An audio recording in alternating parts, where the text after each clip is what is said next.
Every single fragrance I wore for the week is brand new to my collection, and we got some bangers, so stay tuned.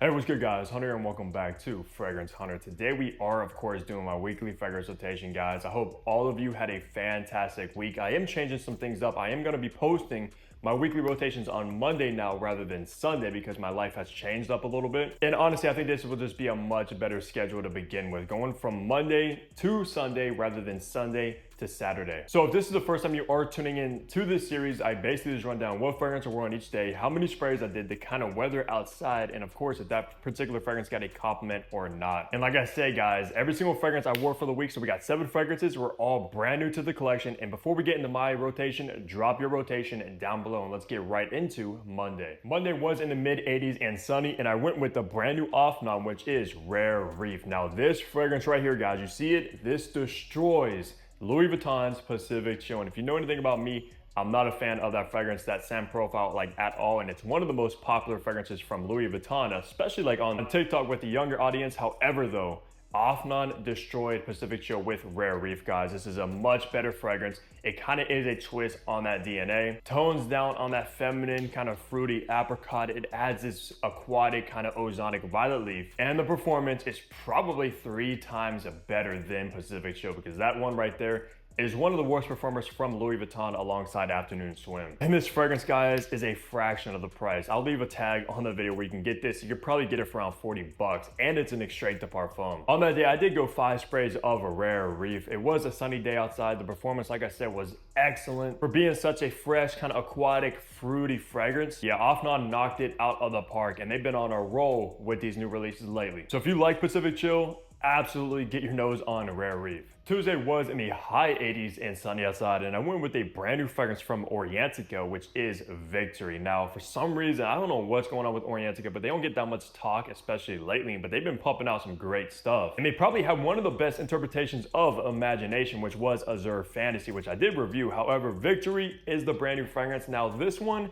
is in that same kind of realm as something like Myself from Yves Saint Laurent. It has that kind of fresh, clean powderiness going on about it. Definitely reminds me of Myself for some reason. I don't know if it's inspired by that. When I looked at the note breakdown though, it doesn't have orange blossom, but I'm definitely getting a powdery floral in this fragrance. Maybe a little bit sweeter as well, but it's definitely in that realm. And of course, Orienticas come with very, very high quality, guys. And look at these bottles. This speaks royalty without a doubt. Now, on that day with Victory, I did go 5 sprays of it. I've been kind of going a little bit lower on the sprays lately because if you know me, I'm usually spraying like 8, 10 times, etc. The performance with Victory absolutely shocked me because of the scent profile. I wasn't expecting it to perform as good as it did. But wow, this stuff is very strong. Probably the strongest fragrance in that kind of clean, powdery, floral direction. So if you love something like Blue Talisman, Myself, Gucci Guilty's Love Edition, you're gonna have to check out Victory, guys, because this is one of the better offerings when it comes to that. And me personally, I'm not a big fan of those fragrances like at all. Wednesday was in the low 80s and unfortunately rainy outside, and I went with the brand new Mind Games, which is the new king, and it is king side, guys. This is seriously going to be the new GOAT from Mind Games in my opinion. It has king status without a doubt, so if you don't walk around like a king, you shouldn't be wearing something like this. It's going to open up with this very kind of bold, nutty pistachio, a little bit salty with some of that hazelnut almond, so it's a very, very nutty scent profile, but it also does have that very kind of resinous, warm Peru balsam with, of course, that powdery kind of gourmand tonka beans. Smells unlike any fragrance I've ever tried before, guys. Very unique, very different, and stands out like a king. But that price tag definitely speaks king vibes, guys, because this is a $500 fragrance at retail. But hey, at least it smells like a $500 fragrance, so you're gonna have to spend to play when it comes to this. On that day, I only did do 3 sprays of king side for some reason. I don't really remember why. I don't think I really did much on Wednesday, but the performance with this is excellent. Probably one of the stronger fragrances from Mind Games, and they have some beast mode fragrances. But yeah, that's what I rock for Wednesday, is the new king side. Go check my review if you haven't already. Thursday was in the low 80s and cloudy outside, and I went with House of the San's 5 Senses, which was very underrated and overlooked this fragrance from the brand, guys. But wow, this quickly, and I mean quickly, became one of my favorites from House of the Sun easily. It's this kind of fruity, sweet vanilla tobacco fragrance, and it's unlike any other tobacco fragrance I've ever tried. It's one of the most complex fragrances, especially from House of the Sun as well, and it just works perfectly. You do get this kind of fruity apricot in the opening with this one, a little bit of this refreshing and juicy lime, which I think represents this bottle color. That does start to dry down to that sweet, spicy vanilla and that very earthy tobacco leaf. Really blew my mind, and of course the man himself, Richard Herpen, is behind Five Senses and all of House of the Sun. And you know, when it comes to him, he creates absolute hits. Of course, one is Oud Wood by Tom Ford, which we all know. I did do 5 sprays of Five Senses. The performance is very good. Probably not the strongest from House of the Sun, but definitely not the weakest. Now,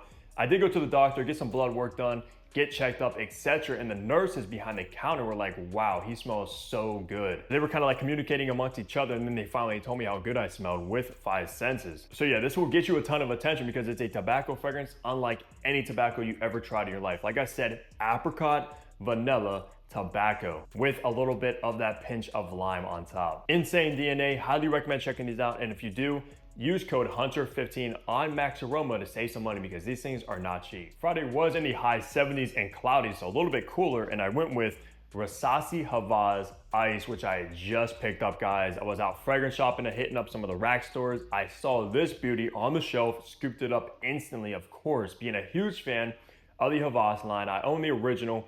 I own black, which is probably by far my favorite, and now ice. And how I would describe this one, guys, this is so similar to the original Havas, just freshened up and more of a summer take on it, but it's very, very, very similar. Think of that kind of sweet bubblegum style fragrance, very fruity from that apple, the plum, a little bit aquatic. And I think this is kind of like what Invictus Aqua is to Invictus. Just a summery, fresher, icy take on Havas. So if you love Havas, you'll love this one, of course. I think I might even prefer it a little bit over the original, which is kind of overplayed now. It's a nice little difference to that DNA, but still Versace Havas Black is by far my favorite one in the line that I've tried. I do still need to try, of course, Elixir and Tropical, but I don't think I'll be the biggest fan of Elixir because I think it's similar to Le Mans Elixir, which I'm not the biggest fan of that DNA. Tropical, however, might be up my alley, but man, Havas Black is the GOAT from the line by far, which is of course similar to Nishane Hacivat, just even more so amped up on that oak moss, which I dig. So yeah, if you love Havas though, you want a more summery take on it, get Havas Ice. The performance is excellent as well, like insane. Because I did do 5 sprays of Havas Ice, and this fragrance lasted easily all day and was projecting so strong, guys. Glad to have a part of the collection, and I won't be reviewing this one very, very soon, but let me know which one you prefer from the Havas line. Saturday was in the mid 80s and very sunny outside, probably one of the nicest days of the week. And guys, I put out a brand new fragrance from a line we all know about, and it is Banana Republic's Fresh Pear and Coconut. Have you guys known about this fragrance? Did you know that these were coming out? Because we all know the Icon line, of course, but they just dropped 3 new fragrances, guys. Fresh Pear and Coconut, Marshmallow and Lavender, and Sandalwood and Musk. And I don't know about you guys, but I think this line is one of the best bangs for your bucks when it comes to quality and uniqueness. Fresh Pear and Coconut is exactly what that name says. You're gonna get this fresh, kind of fruity, almost watery pear note that does have that kind of tropical suntan lotion coconut vibe about it.